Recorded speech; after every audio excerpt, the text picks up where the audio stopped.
I come from the Navajo Reservation of a little town called Nosley. I'm the chapter manager there. I'm just coming on behalf of the tribe to learn more about broadband to bring to our community. I work with the Tohono O'odham Utility Authority. We provide all utilities, including broadband, for the Tohono O'odham community. I'm from Akwesasne, New York, and I'm part of the St. Regis Mohawk tribe. I joined Calix about a year ago as the Senior Engagement Manager for tribal and indigenous communities to really help all the tribes understand how to utilize the funding and really be successful in launching or getting their communities connected. I'm a member of the Fort McDermott Paiute-Shoshone tribe in northern Nevada. So we're right on the border of Nevada and Oregon. Our reservation actually spans both states. I actually live down here in Phoenix, so a few of our family are down here, actually at Gila River, and then some are up in McDermott. So I'm the CEO of Namu Communications, which is our consulting firm, because I have about 30 years in telecom. I am from Oklahoma.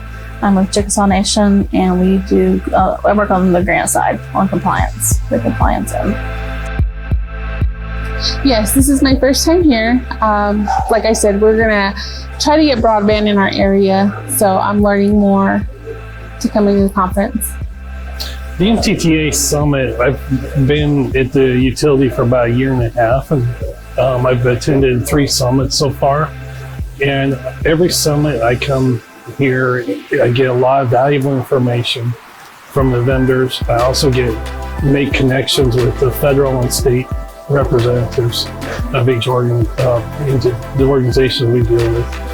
And it's also a good meeting to network with other tribal utilities and tribal folks that are trying to get broadband into their communities. Yeah, I think really getting into the technology side of it and the business and operations piece is a huge portion of that, because it seems very daunting, right? There's a lot of things that you have to do, a lot of steps, a lot of planning, a lot of coordination. And so just understanding kind of those steps, and that you can kind of take them a little bit at a time, get your learnings, and then also have a community that you can, if you get stuck, if you get, you run into a situation you haven't encountered before, being able to have that community to kind of bounce things off of is a really, really big advantage. So being able to understand the operations side and really get the education that we need to start planning our own, business and our rollouts is going to be really key. Really just like coming in and providing a lot of the programming. So we have a funding workshop to help tribes understand the important aspects of putting together a funding application. And then our Calix University team is here as well to help people understand what the end-to-end network looks like and all the equipment that goes into building a network, and then also that extra layer of network design. A lot of times you really don't know what to plan for unless you're actually operating.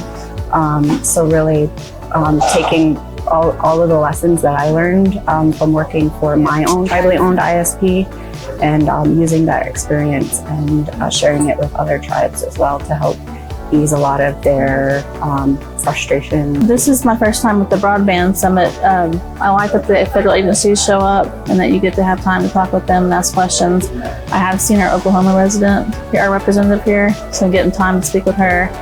And then all the different vendors, we've had so many questions answered just because of their one-on-one time with us on our projects and how we can make our project run a little bit smoother just by the free advice that they've given us and talking with them.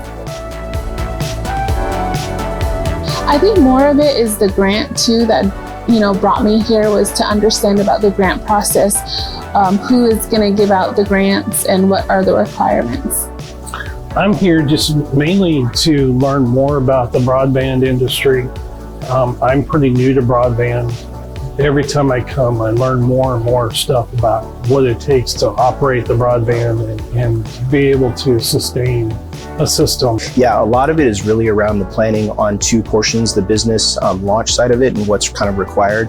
We're going to be hiring our tribal members to run and operate the networks, and so being able to bring back kind of the basic education on broadband in general, but then also the business and what it kind of takes to kind of get things going. That's one huge piece of it. And then the second big piece of it is just the the actual marketing in general. So our tribe is actually going to go outside. We've secured wireless spectrum in the recent FCC auction. So we're going to provide services for our county, both for internet and cellular for mobile handsets.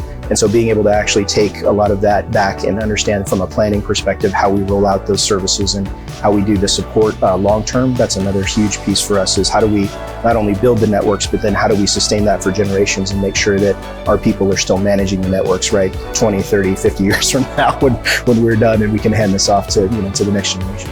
We've talked with the Hoopa tribe. They've given us a lot of insight on how they've done their broadband project, and I think a lot of the same problems that they've had. I like it, actually. I like the lighting, I like the people. It's a lot of information to take all in a little shorter time. I wish it was a little bit longer, but it's good. The setting here is wonderful. We're right next to Phoenix. A lot of facility activities here. And the resort puts on a good conference, and the NTTA staff has done a good job to put on this conference. They bring in a lot of vendors, bring in the appropriate state and federal representatives that we can all communicate and have direct relations with.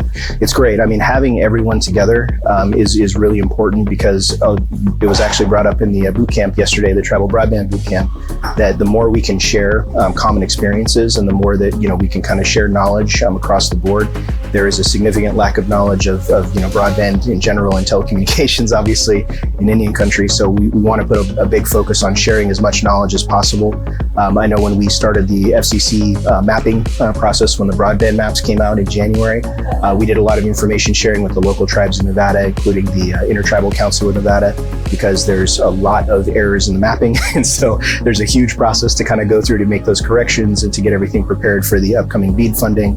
And so we did our best to kind of share that knowledge. And so it's really great that all of those organizations are here to kind of support all the tribes that are attending, because the more information that we can distribute across all of the tribes that are doing this work, right, the more successful these projects will be for the tribes.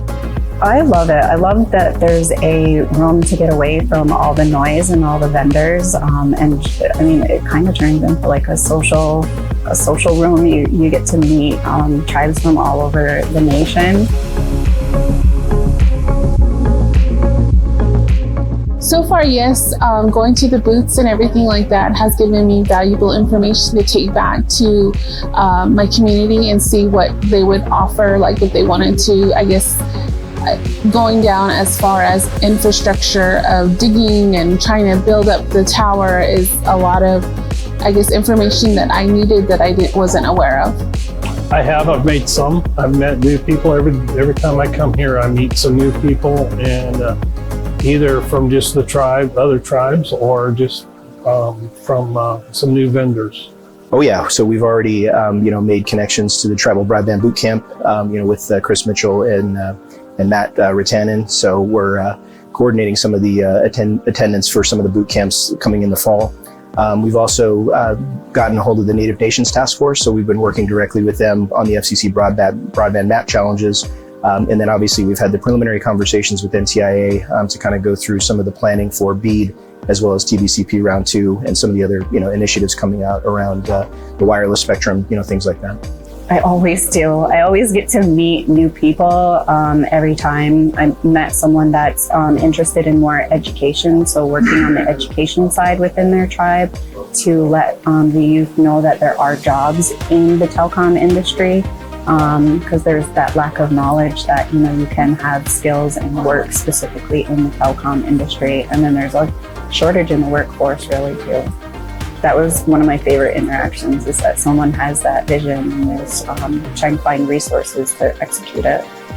Yes, absolutely. Vantage Point and Calix are two of the vendors that's really reached out with us and conversed a lot, and have given us contact information and given us people that they've used as contacts whenever they've come along a project like ours.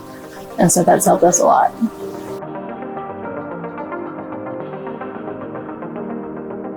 I think, for them, for their company, it brings a lot of knowledge. So if they're gonna, want to sell their products or inform people about it, this would be the place to come, because a lot of people do foot traffic through here. So I would say you need to come at least once and experience what the NTTA has for those tribal entities.